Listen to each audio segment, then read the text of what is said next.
Reciban un cordial saludo. Vamos a iniciar una serie de charlas sobre el canal inalámbrico, pero más que todo como mirándolo desde el punto de vista de la radio definida por software.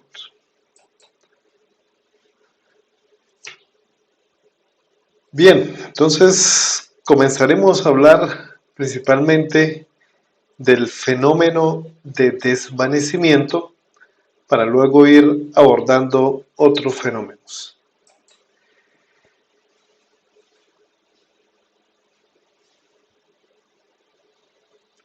Bueno, cuando damos una mirada a este fenómeno de desvanecimiento, pues básicamente el impacto que nos interesa ver desde el punto de vista de la radio definida por software es lo que ocurre con la constelación.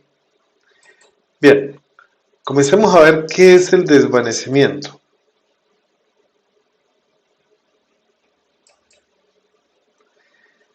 Aquí tenemos un campo definido por tres ejes, un campo tridimensional. También podríamos decir que esto es una gráfica con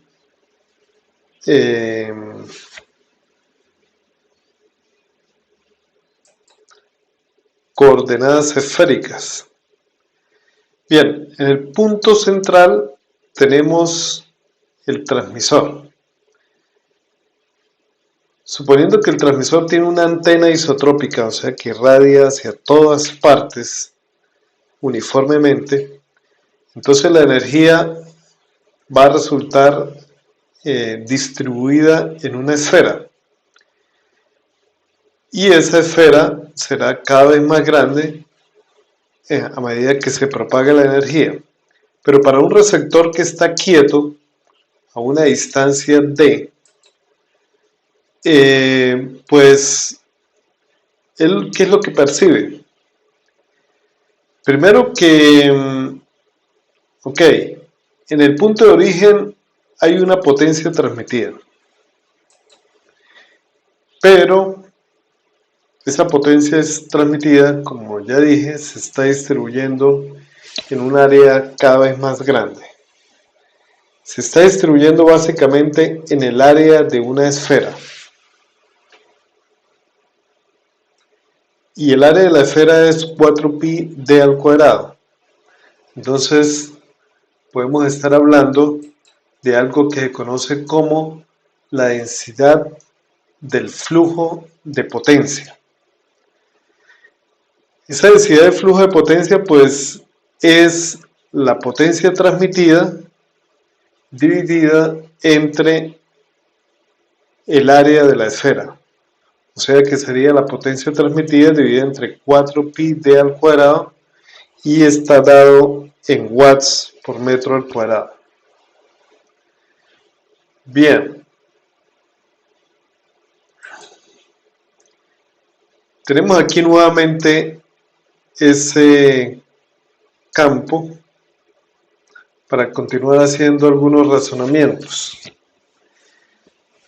Obviamente, entre más lejos esté el receptor, pues menor va a ser esa densidad de flujo de potencia, ¿cierto? Porque la esfera es cada vez más grande.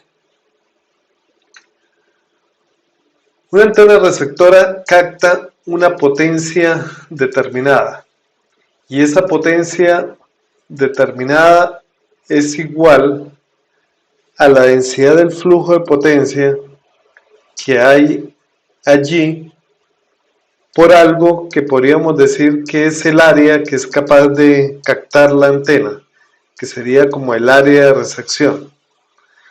Entonces, cuando uno dice que un receptor tiene una potencia recibida a una cierta distancia, pues podría también imaginar que el receptor tiene asociada un área, ¿sí? Y eso es lo que se conoce como el área efectiva de la antena. Es decir, que hay antenas más sensibles que captan mayor potencia a la misma distancia y por lo tanto esas antenas se consideran que tienen un área efectiva mayor. Ahora veamos lo siguiente. Una antena isotrópica tiene un área efectiva conocida. Es una antena ideal, por lo tanto su área es conocida y la vamos a llamar A sub effect, o sea, área efectiva de la antena isotrópica, que es igual a lambda al cuadrado por 4pi, lo cual significa que es la velocidad de la luz al cuadrado sobre 4pi por f al cuadrado. Esa es el área efectiva de una antena isotrópica. Entonces veamos lo siguiente. Si en la parte receptora también tenemos una antena isotrópica, vamos a obtener algo que vamos a conocer como la ecuación de Friis. Pues es la manera de encontrar la potencia recibida, que sería la densidad de flujo de potencia multiplicado por esa área efectiva de la antena isotrópica. Eso es igual a SD multiplicado por delta al cuadrado sobre 4pi. Entonces, SD recordemos que es igual a la potencia transmitida sobre el área de la esfera. La escribimos. Y al final, entonces, obtenemos que la potencia recibida es igual a la potencia transmitida multiplicada por lambda sobre 4pi por d y todo al cuadrado. Pues bien, esa es la ecuación de Friis. Entonces, esa ecuación es bien interesante. Vamos a escribirla aquí nuevamente para que veamos qué podemos deducir a partir de ella. Entonces, la potencia recibida es igual a la potencia transmitida multiplicado por lambda sobre 4pi d y todo al cuadrado. Entonces, ¿qué estamos observando aquí? Que la potencia recibida es inversamente proporcional a la distancia. Bueno, creo que eso no hay nada del otro mundo, ¿cierto? Pero adicionalmente es directamente proporcional a la longitud de onda. O sea que entre más grande sea la longitud de onda, mayor va a ser la potencia recibida. O sea que depende de la frecuencia, en otras palabras. Entonces veamos esto en un video que tenemos acá, a ver qué tan cierto es, porque eso tiene un impacto importante. En este primer video pues simplemente vemos que la potencia recibida depende de la distancia. Entonces tenemos una antena lejos de la fuente, la amplitud recibida es pequeña y cuando estamos cerca de la fuente tenemos mayor amplitud de señal, ¿cierto? Bien, veamos otro caso. Cuando no movemos la antena, sino la dejamos en un lugar específico, la frecuencia es muy baja, tenemos una amplitud alta, subimos la frecuencia e inmediatamente comenzamos a observar que la amplitud cae. A medida que subimos la frecuencia, cae la amplitud de la señal recibida. Vamos a bajar la frecuencia ahora y observen que la amplitud es más alta. O sea que vamos a obtener mayor alcance, bueno, sí, porque si la amplitud es más alta, pues entonces esa onda va a ser capaz de llegar mucho más lejos. Entonces por eso es que una frecuencia más baja tiene mayor alcance. Y con eso también podemos explicar por qué, por ejemplo, una compañía como Tigo, que es una compañía de telefonía móvil, que tiene bandas de frecuencia altas, pero no tiene bandas de frecuencia bajas, está en desventaja con una compañía como Comcel, que tiene frecuencias bajas y esas frecuencias tienen la capacidad de cubrir mayores áreas. Y por eso es que cuando ustedes están fuera de la ciudad, se dan cuenta que la cobertura de Comcel es mucho mejor que la de Tigo. Pero las frecuencias altas también tienen una ventaja, que ellas pueden penetrar fácilmente dentro de los edificios. Por esa razón, pues Tigo tiene una excelente cobertura dentro de las ciudades donde juega un papel más importante en las frecuencias altas que las frecuencias bajas. Entonces, las frecuencias bajas juegan un papel más importante en el sector rural. Pero obviamente una compañía que tenga tanto frecuencias altas como bajas tiene una gran ventaja para cubrir no solo el sector rural, sino también el sector urbano.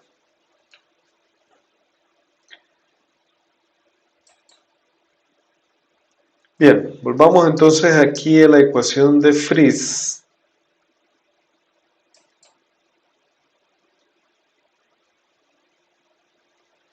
Bien, ¿cómo influye ese desvanecimiento? Pues igual que en una comunicación por cable, ¿cierto? Si la señal digital se va desvaneciendo, pues entonces a mayor distancia tendremos menor relación señal a ruido. Pero desde el punto de vista de la radio, ¿qué es eso?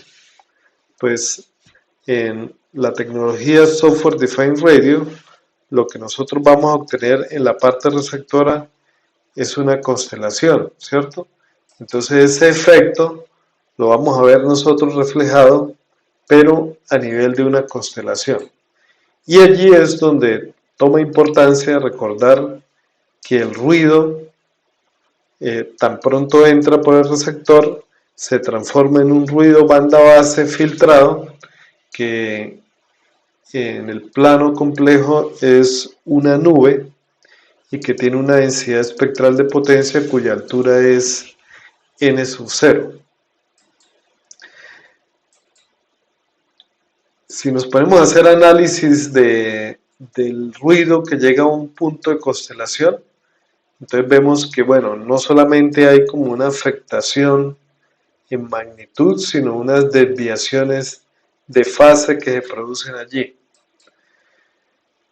Bien, en el caso de una modulación FM o de una modulación FSK, sabemos que el vector, sí, el vector de la envolvente compleja está girando todo el tiempo y por eso veríamos allí una nube girando hacia un lado o hacia otro, y en el dominio del tiempo veríamos que la envolvente compleja es un par de señales, que una es senoidal y la otra es coseno, o simplemente que las dos están separadas en pi medios.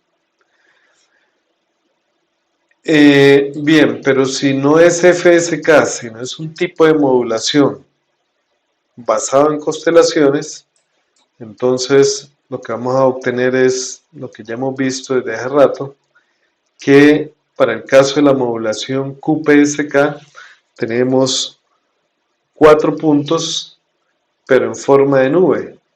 Y lo mismo tenemos aquí para la 8PSK. Bien, ¿cómo luchamos nosotros contra el fenómeno de desvanecimiento? Pues luchando contra el ruido blanco. ¿Y cómo lo hacemos? Pues como ya lo hemos visto, que es usando el filtro de acoplamiento, y también hay un decisor que está representado en la parte interna del demodulador. ¿Sí? Por lo menos así está hecho en GNU Radio, o sea, Hay un decisor que no lo llamamos decisor, lo llamamos demodulador, pero él hace ese papel de poder decidir, bueno, esta nube a qué punto de constelación le corresponde.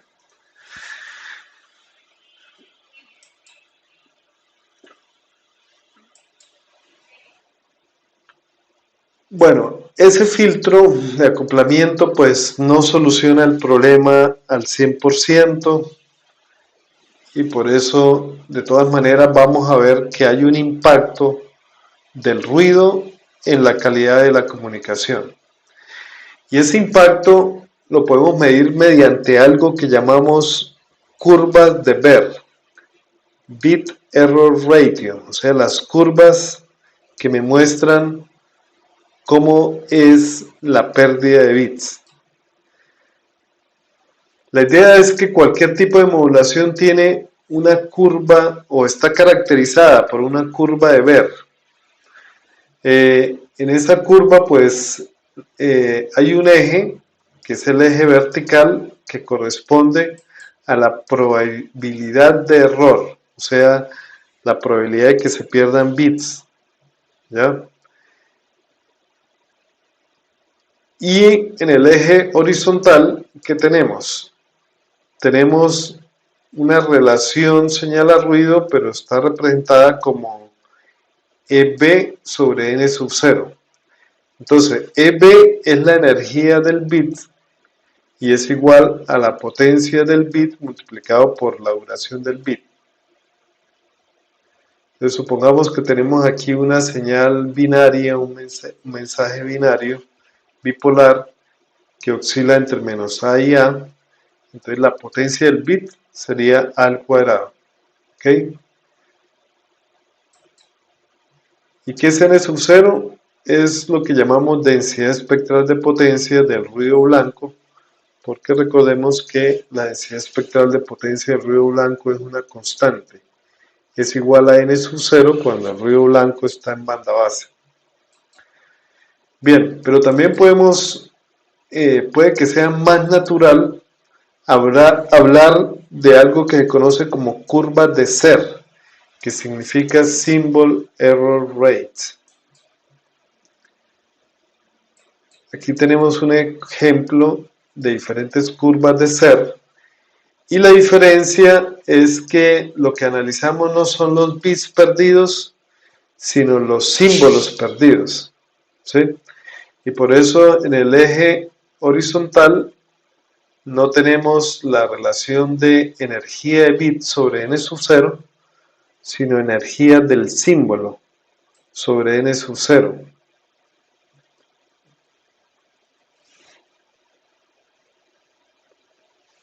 Entonces, como ya les dije, muchas veces es más natural ver las curvas de Serre que las curvas de Beer.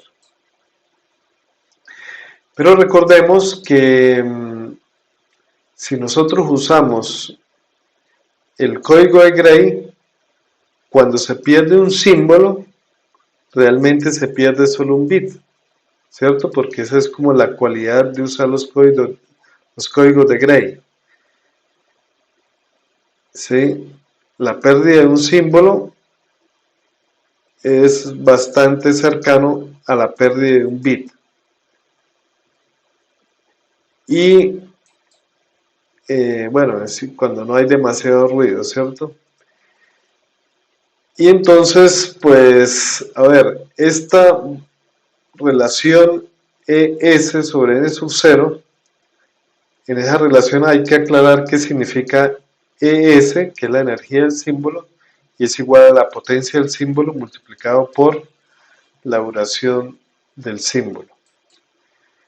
En cuanto a N sub 0, pues ya lo dijimos, pero vamos a dejarlo más claro aún. La densidad espectral de potencia del ruido tiene una altura que es N sub 0, y de ahí es que se deduce que es N sub 0. Bien, vamos ahora a realizar un ejercicio para practicar esto. Entonces el ejercicio sería lo siguiente: se recibe una señal y su constelación después del timing y después del muestreo, ¿sí? Tenemos una constelación, ¿sí? Que inmediatamente antes de la demodulación, o sea, después de timing, después de muestreo, esa constelación tiene un radio que en promedio vale 1, ¿sí? Ese es como o sea, es como el círculo tiene un radio de 1. Pero el radio de un punto de constelación, o sea, cada puntico de constelación tiene una nubecita, que es por el ruido. Y esa nubecita tiene un radio que vale 0,07943. Y me están preguntando, ¿qué tipo de modulación debe ser usada si el sistema admite hasta un símbolo perdido cada millón de símbolos? ¿Y cuál sería la velocidad de bits que se alcanza si la duración de un símbolo es 10 a la menos 6 segundos? Entonces, bueno, ¿qué quiere decir esto? Que en realidad un sistema de comunicaciones puede seleccionar la modulación que más le convenga. ¿Cómo lo hace? Analizando qué tan buena es la relación señal-ruido. Entonces, entre más buena sea la relación señal-ruido, va a utilizar, ¿sí? Va a propender por seleccionar una constelación más compleja, que lleve más cantidad de bits por símbolo. Entonces vamos a comenzar a resolver esto. Vamos a ver qué datos me han dado.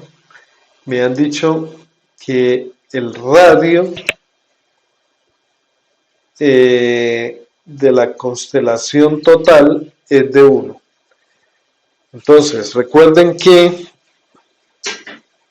el radio,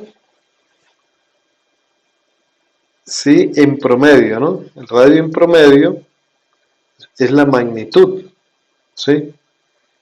Y la magnitud promedio es el mismo valor RMS. Entonces podemos deducir que el valor RMS de la señal con ruido y todo, ¿sí? De la señal en general, de la señal recibida, es 1.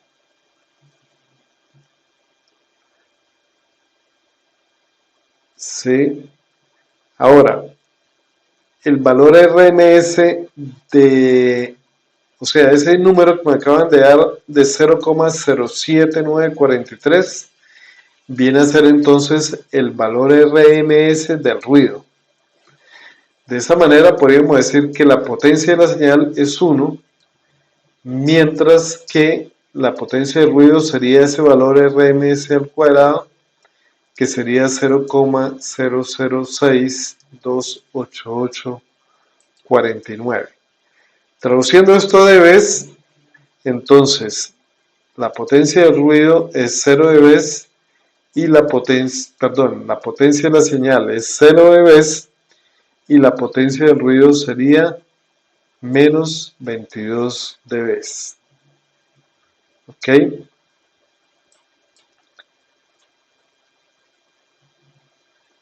Bien. Ahora recordemos lo siguiente, que la potencia del ruido es el área bajo la curva de la densidad espectral de potencia, ¿cierto? O sea que sería n sub 0 multiplicado por la frecuencia de muestreo del ruido. ¿Qué es esto? Pero resulta que, como estamos analizando el problema después de que el ruido ha pasado por el filtro de acoplamiento, después de que ha pasado por timing y por un muestreo, entonces en ese momento la frecuencia de muestreo del ruido es la misma rata de símbolos, porque hay una muestra de ruido por cada muestra, ¿sí? O mejor dicho, hay una muestra por cada símbolo, y por cada símbolo solamente hay una muestra de ruido. Entonces por eso la potencia promedio del ruido sería n sub 0 por la rata de símbolos.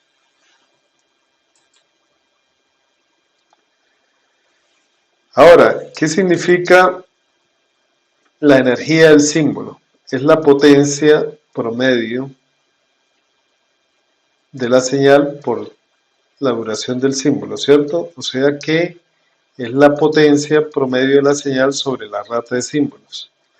Entonces, si analizamos ahora qué es S sobre N sub 0 y usamos esta formulita que acabamos de obtener acá y usamos la fórmula para N sub 0, la despejamos, N sub 0 será igual a la potencia del ruido sobre RS, la colocamos acá y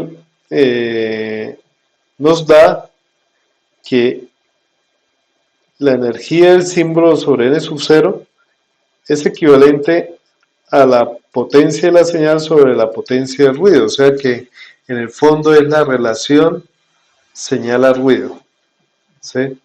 Es la misma relación señal a ruido, potencia de la señal sobre la potencia del ruido. ¿Qué podemos entonces deducir?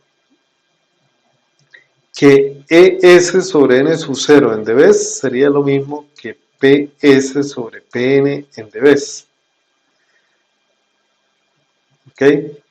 Entonces, como PS vale 0 dB y PN vale menos 22 dB, pues tenemos que PS sobre PN en dB, bueno, cuando estamos en dB, recuerden que no hay que dividir, sino que, bueno, si estamos hablando de una división, lo que hay es que restar, entonces sería de la señal en dB menos la potencia del ruido en dB.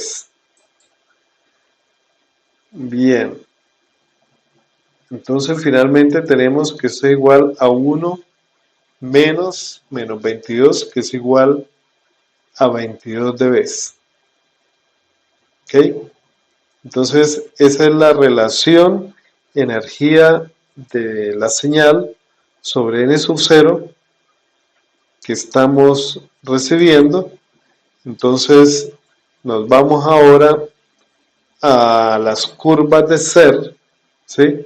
Y ubicamos ese valor que acabamos de encontrar ahí, lo ubicamos 22 dB hacia arriba imaginaria, y recuerde que el problema nos había dicho que podía perderse, o sea, el sistema acepta